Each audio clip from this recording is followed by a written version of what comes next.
Hi, thank you for watching Digging to China. I'm Dong Sheng. If you have not done so already, please subscribe to my channel. Thank you very much. Will the Chinese Communist Party collapse? How will the CCP collapse? What will China look like after the CCP is gone? This topic has been debated for as long as the history of the People's Republic of China.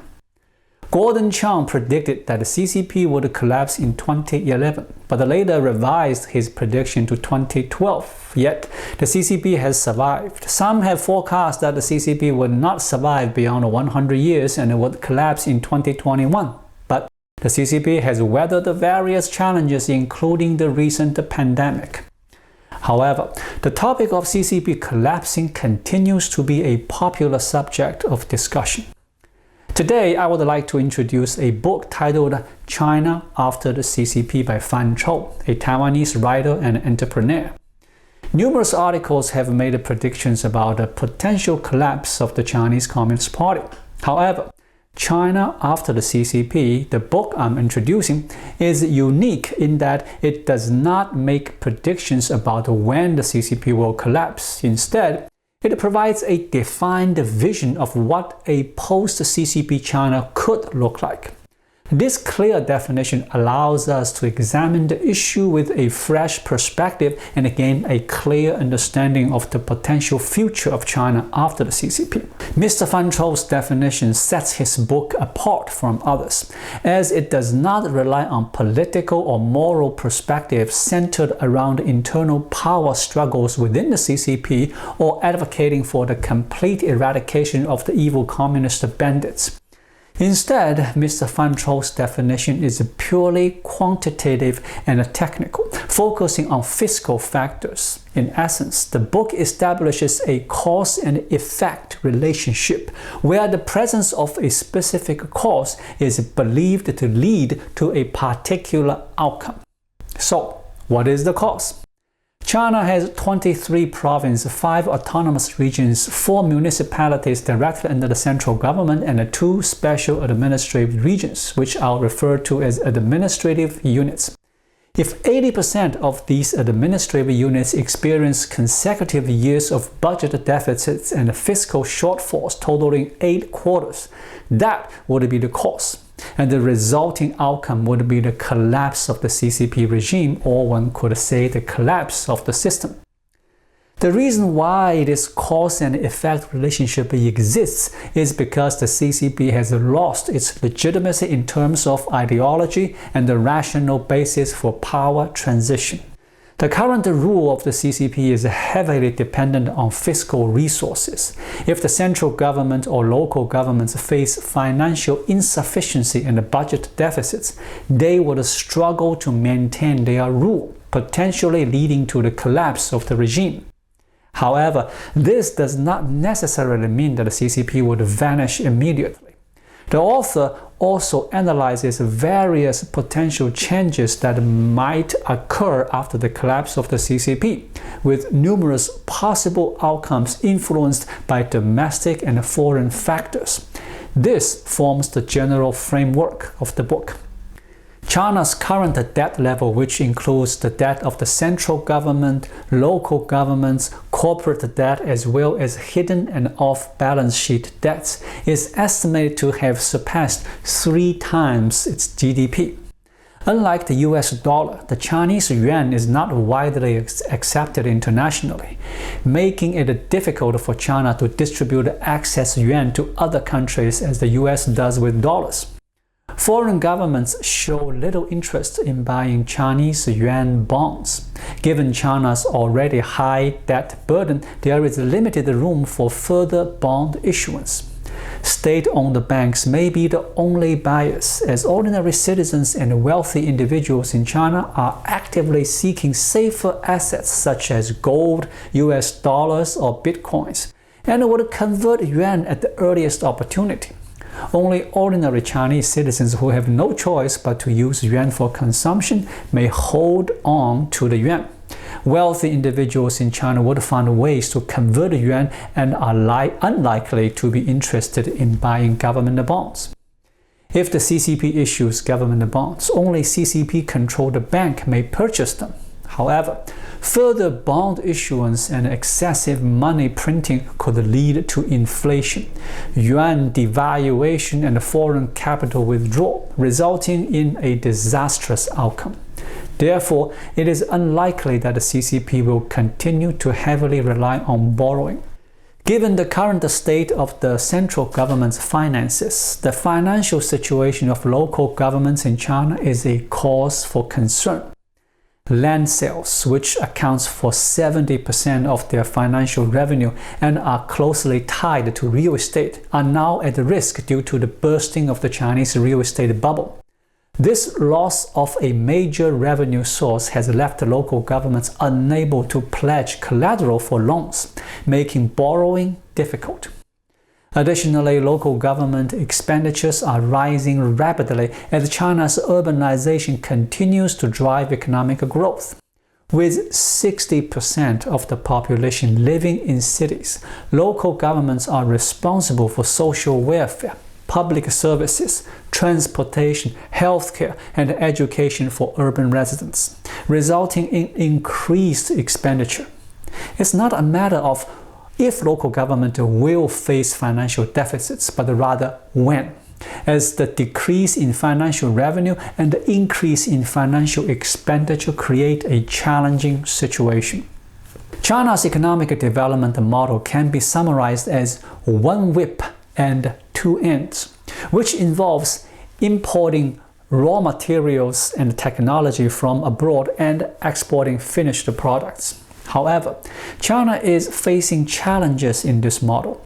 Western countries are tightening their grip on China in the high-tech field, making imports difficult, and the Chinese exports have decreased due to the sluggish global economy and the disruptions in the supply chain, resulting in both ends burning like a candle.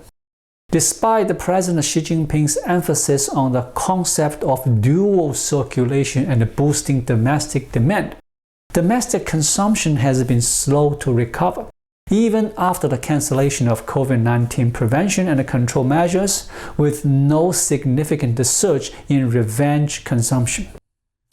To stimulate the economy, the Chinese government has implemented measures such as interest rate cut and increased money supply. But inflation remains low. In contrast to developed countries facing the threat of inflation, China is facing the threat of deflation, despite increasing the issuance of the renminbi. This can be attributed to the fact that, on the one hand, the money has not reached the hands of ordinary people, and on the other hand, people are hesitant to spend even if they have money, indicating a worrisome economic phenomenon. The so-called one whip is the driving force behind China's economic development and the mobilizing forces of Chinese society. In the past, during a period of rapid economic growth, it was not just a one whip, but also the competition among local towns and villages that fueled vitality. However, since Xi Jinping assumed office, China has shifted towards a planned economy with direct control by the party. As a result, the current development momentum relies heavily on the central government and the party, particularly on Xi Jinping's leadership. Any loosening of this whip could potentially result in the collapse of China's economy.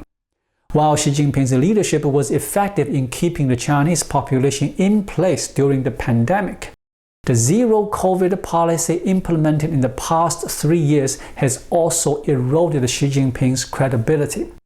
Considering these factors, it may be challenging for China's economy to fully recover. Xi Jinping wields absolute power and claims that his leadership is like a whip that can mobilize social resources to achieve ambitious goals. However, this concentration of power has often led to major mistakes. The largest expenditure for governments at all levels in China, from central to local, is not in education, healthcare, transportation, or urban planning, but in stability maintenance. Despite being an expenditure that does not create value, stability maintenance has become the biggest expenditure for the CCP at all levels, surpassing even military spending. The annual sensitive days, which require heightened security measures nationwide, result in enormous expenses and wastage. The same can be said for the nationwide PCR testing during the pandemic, which does not generate any value, while pharmaceutical companies are making huge profits. Government finances at all levels are running low and being depleted. Xi Jinping's erratic leadership has led to widespread grievances in society, which in turn necessitates even greater efforts for stability maintenance. There is a misconception in the international community regarding China and the Chinese Communist Party. China can be likened to a movie set in Hollywood, where any scene can be constructed, but it's all just a facade, not real. Understanding China's economy requires a different approach than using Western economic theories and data analysis, as it won't capture the true essence of China's economy. The issuance of debt in China also differs from that of Western developed free market countries. Recently, the CCP injected 1 trillion yuan of credit into the economy, loosening credit. According to conventional economic theories, this money should stimulate the economy and increase GDP by at least 1 trillion yuan, or even 500 or 600 billion yuan at the very least, right? However, the majority of this money has not been circulated and has not stimulated the economy or transformed into GDP. Why is that? As I mentioned earlier, this money is hoarded by state-owned banks, and there is a lack of liquidity. Why can't it circulate?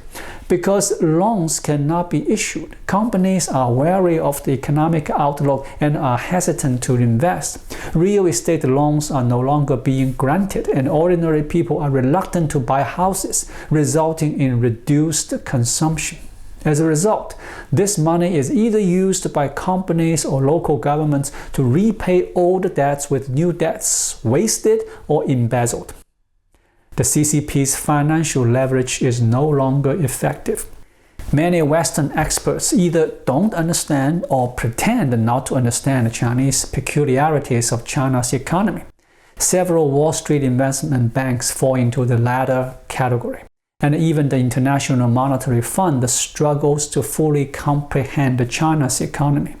This is because China's economy is not a free market economy, but rather a bureaucratic capitalist economy, a political economy, and a Xi Jinping's whip economy. Once this point is understood, smart people will know what to do.